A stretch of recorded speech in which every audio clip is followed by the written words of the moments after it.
This Friday, President Obama is expected to sign trade agreements with South Korea, Panama, and Colombia, making the group of agreements the biggest trade deal since NAFTA in '94.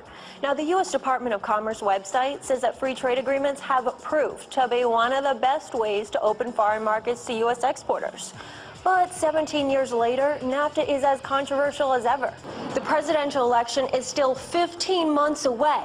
But just this past week, we got a real good look at the GOP frontrunners during the Iowa straw poll, where once in every 4 years, the state fair, it becomes a media circus.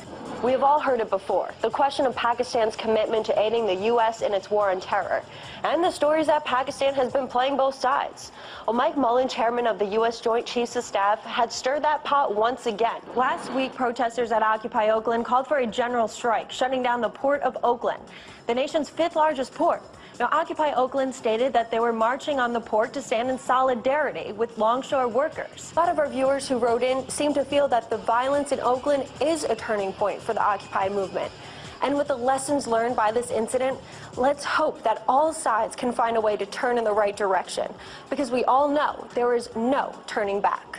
How do you think change is going to happen? Does there need to be reform? Will it happen on its own? Well, the first sign is if some of these bills in Congress start tipping in the direction of the people, like the jobs bill. The 535 men and women in Congress, they've got their finger to the wind. And the more wind we give them, the more the vote pattern will start to shift. The cowards will become less cowardly, and the brave ones will become more bold inside Capitol Hill. You're wondering why Freedom Plaza? Well, you could say it's the center of power. Check this out. You have the Capitol about 9 blocks away, and right down the street is the White House. So we decided to ask people what is driving them here.